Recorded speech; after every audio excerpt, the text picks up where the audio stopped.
Okay, so here I am in the Cadillac Lyriq again, and it is pouring down rain.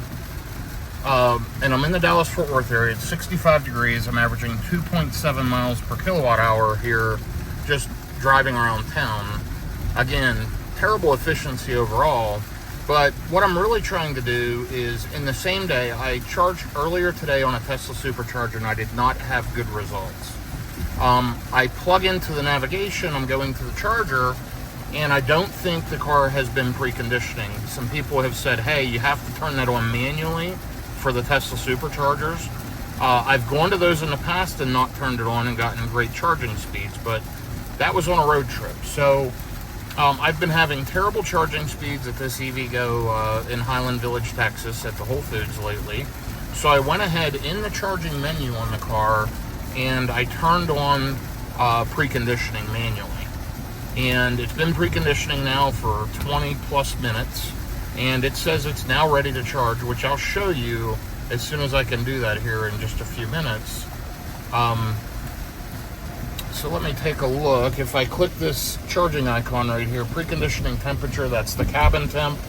Let me go back, and fast charge prep status, ready to plug in at any time. And I can hit stop to not do that.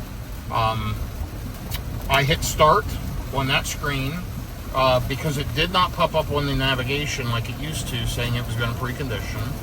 So I went ahead and hit start. I'm thinking maybe in one of the updates or something, it's not preconditioning properly anymore. So we're going to see what happens. I'm headed to this Whole Foods EVgo charger. It's a 350 kilowatt split charge 175, and I've seen this charge about 190 kilowatts max. So now, I'm going to arrive at a fairly high state of charge, but even then, this thing has performed in the past better than a Model Y, as one viewer commented, and I've seen great performance out of it charging up until this last road trip a couple of weeks ago to Tulsa, Oklahoma, and I had terrible experience.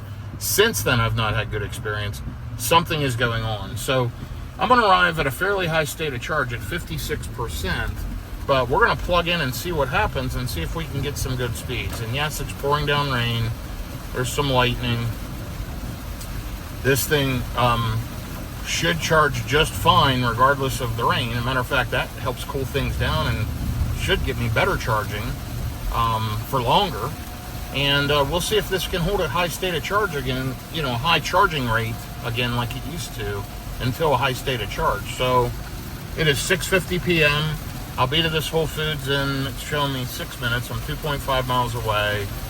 As you can see, pretty rough weather out here for the Dallas-Fort Worth area. Lots of rain, and we haven't had rain in a while, so it's kind of laying on the roadways. And so I'm just taking it easy and riding with traffic. And let's see what happens here as I get to this Whole Foods at Highland Village, and I'll update you in a minute. Okay, here I am pulling into the Whole Foods here in Highland Village, Texas. And I'm going to head right to the EVgo DC fast chargers. Again, there's 350 kilowatt chargers at this station. I've charged here many times. I'm hoping I can get one charger all to myself. We'll see what happens.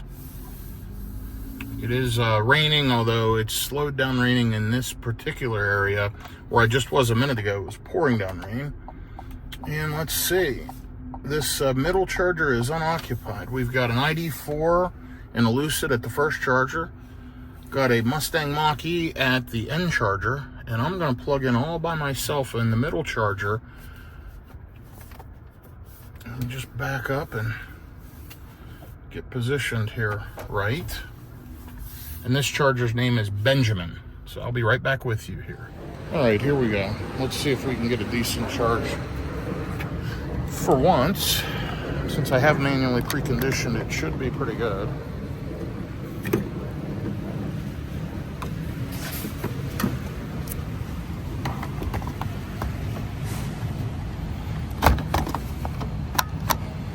There we go, we're clipped in. Payment authorized.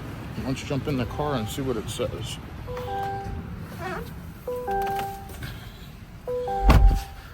Right up front here at the Whole Foods, I need to run inside and take care of something, but let's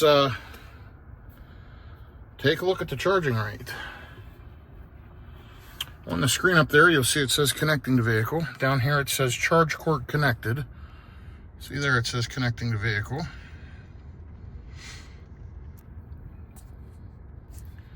And in just a second, it should spool up and I should start charging. Let's take a look. Down here is my charging rate, right above my 2,533 miles on this Lyriq so far.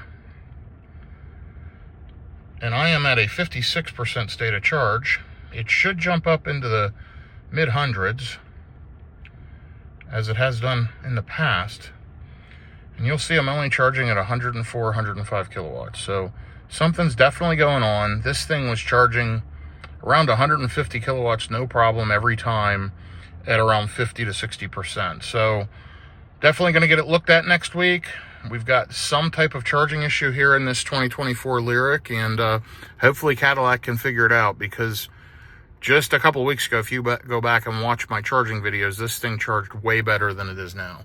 This is similar behavior to the Tesla supercharger I was at today, which is not great. I'm already down below 100 kilowatts, and this thing was properly preconditioned. I did it manually. So something going on. Cadillac, I need some help. Let's see if we can get this thing fixed, and we will see what happens. I will be back with you in a minute and see how fast I'm charging here in a few minutes.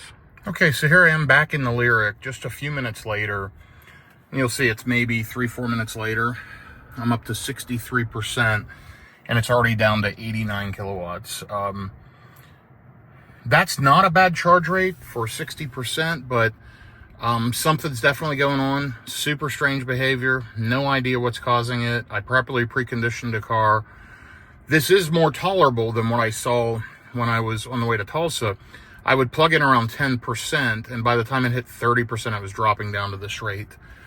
So from 30%, and then when I would get to 40%, it was below 50 kilowatts. So something's going on. I don't know if it's thermals. I don't know if it's not keeping the battery cool as it's charging, but we've definitely got an issue here, and I'm hopeful that Cadillac can help me figure it out. Otherwise, this car will not be long in my road tripping fleet, that's for sure. I love the Lyriq, but not happy with the electric portion of it so far.